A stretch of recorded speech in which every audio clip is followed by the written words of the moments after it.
My name's Martin Bridgeman. I was actually born in County Westmeath, but I lived all my life in Dublin until 30. Moved down to Kilkenny 28 years ago. Fast forward to the late 80s, I would have been down very briefly for the Arts Festival. So I just loved it. I wandered around, I just absolutely adored Kilkenny, I loved it. And then a number of years later, met my wife in Dublin. She's from Kilkenny. We met and married in Kilkenny and moved down as quickly as I possibly could. I honestly now know that I couldn't wait to get back down to Kilkenny, and the wild horses wouldn't drive me back. And then around 94, 95, got involved in the comedy festival. Got involved in radio, 2004, 2005, and been with KCLR ever since. You set up mic sessions. Okay. Yeah, there's been an open mic session running since the late 60s or the late 70s. It's a bit hazy, but there's always been something happening. I've been in and around that sort of thing for many, many years. And it's one thing that I will say that Kilkenny does very, very well by comparison to others. They take the same pride in doing things. I think it's a Kilkenny thing. If you're going to run an open mic, it has to be the best open mic. If you're going to play in the All-Ireland, you have to win the All-Ireland. If you're going to set up a festival, it has to be an award-winning festival, or whatever it is. It's that can-do kind of attitude that I get from people, and they welcome that sort of spirit. That really just suited me down to the ground. And my creative side kind of thrived in it. I found my voice. For Kilkenny treats everything it does with the same respect it gives hurling. If you're going to do it properly, fund it, resource it, support it, make it the best that it can be. One person I would single out, because he was a very, very good friend, is Willie Meehan. And there's a tremendous community there of people who buy music, love music, go to gigs, whatever. And Willie fostered that. And the thing I loved about him, and I saw it so many times, he could have a very high profile musical act coming to Kilkenny. And then there could be a couple of teenagers come in with a poster for their very, very first gig. He would take down the poster of the high profile one and put the local band up front and centre in the window, so when you walked in you could see it. So we fostered that from day one, because he remembered what it was like to get a gig off the ground, or a band off the ground, or whatever.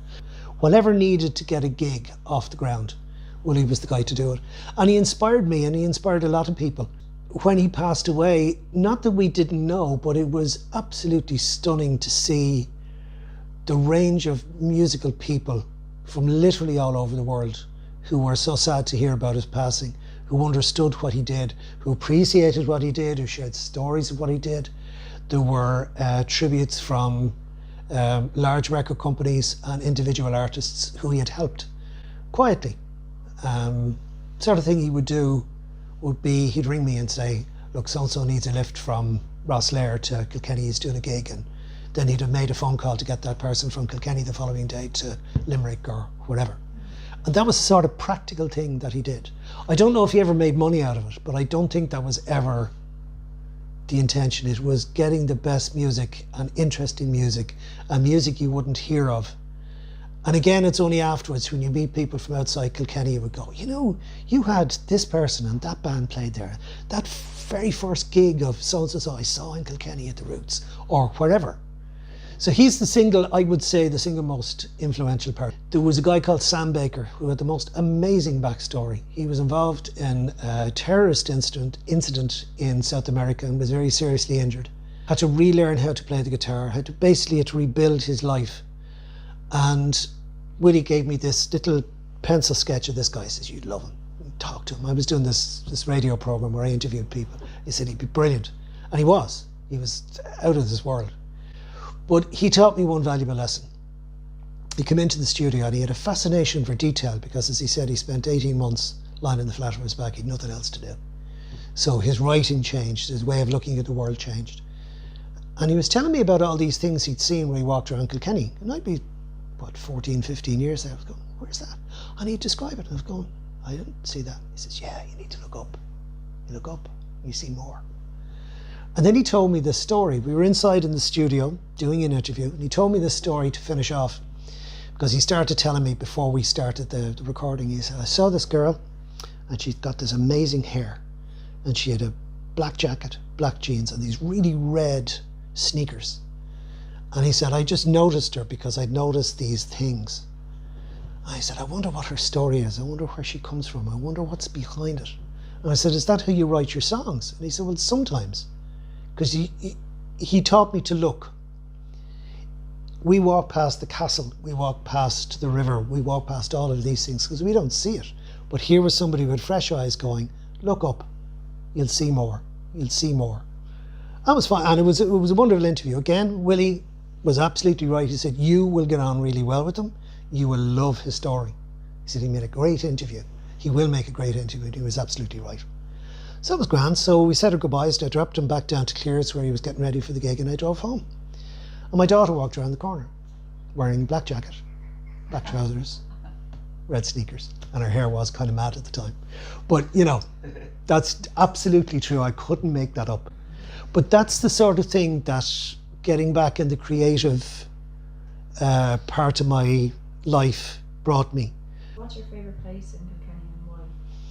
Depends on the day. I love the Castle Park, but it's not so nice when it's slashing rain. I love the Castle Park because when you're a parent and you've got this huge space for small kids to run around and burn themselves out, it's great. And then you realise it's a beautiful place and you look around and it's back to that story about Sam Baker. When you look and you take a step back, and the kids are in the playground and you look at the Castle Park and you go, wow, look at that. And the fresh air and the space. There's so many places, like it all depends, like the back room in Ryan's for the open mic when it works, when people are listening and somebody gets up on stage for the very, very first time and sings one of their songs or hears the reaction from somebody else that they've only written the song and only ever played it to themselves in their room or whatever. And you see that on stage, back room in Ryan's becomes just magical. Where do you go to chill out? Just the view of the river, the view of the castle. You're looking across and you're just going, wow, look at that. Another favourite place of mine is outside the city is Jenkinstown. And that's where I let the fresh air through my brain. Bring the dog for a walk and he can sniff around and I can just let it all wash over. And my favourite new place to chill out is the Butler Gallery. Because it's like this big secret that's been there for hundreds of years. So what do you like about life in Kilkenny? Did I not make that clear? Yeah. Actually, that's the next question. Yeah. What changes have you noticed about Kilkenny? Well, just to say, the one thing about Kilkenny is the pace of it. It has the small town feel with the city credentials.